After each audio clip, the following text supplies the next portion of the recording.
అందరికీ నమస్కారం. క్షరం అంటే నాశనమయ్యేది, అక్షరం అంటే శాశ్వతంగా ఉంటుంది.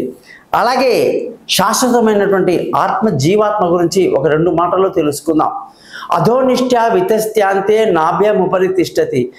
గొంతుకు అంగుళం ఒక కింద, బొడ్డుకు ఒక అంగుళం పైన, ఎడమ వైపున ఇక్కడ మనకు అద్భుతంగా మెరుస్తూ ఉండేటువంటి ఒక అద్భుతమైనటువంటి సూక్ష్మమైనటువంటి ఒక పరమాణు రూపంలో ఉండే జీవాత్మ ఈ దేహం మొత్తాన్ని నడిపిస్తుందన్నమాట.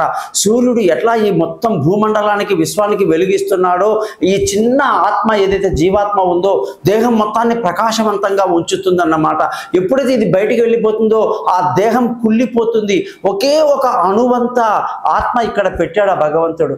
కాబట్టి ప్రతి ఒక్కళ్ళు కూడా నేను ఆత్మస్వరూపుణ్ణి అని తెలుసుకోవాలి, నేను ఆత్మ సాక్షాత్కారాన్ని ఎలా పొందాలి, దానికి మంచి గురువుని ఎలా నేను సాధించాలి, ఆ గురువు చేత మంచిగా జ్ఞానాన్ని సంపాదించి ఆత్మబోధ తెలుసుకొని ఆత్మ సాక్షాత్కారాన్ని పొందిన వాళ్ళు కొన్ని వేల మంది భారతీయులు, ఎంతోమంది ఋషులు మునులు ఉన్నారు.